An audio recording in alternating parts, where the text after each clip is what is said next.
Welcome to another 1 Minute Wednesday, where we try our best to cover one of Desk Director's many features in about a minute.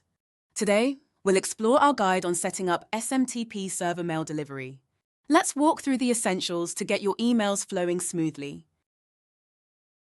Log into your Desk Director admin console, navigate to Email Settings, and select SMTP server mail delivery to begin configuration.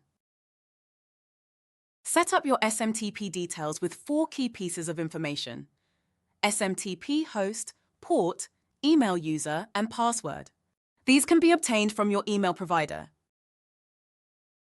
Ensure your domain's SPF records to include the following.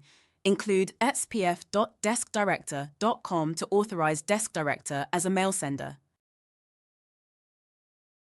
Test your configuration by sending a test email through the email delivery settings to ensure everything is set up correctly.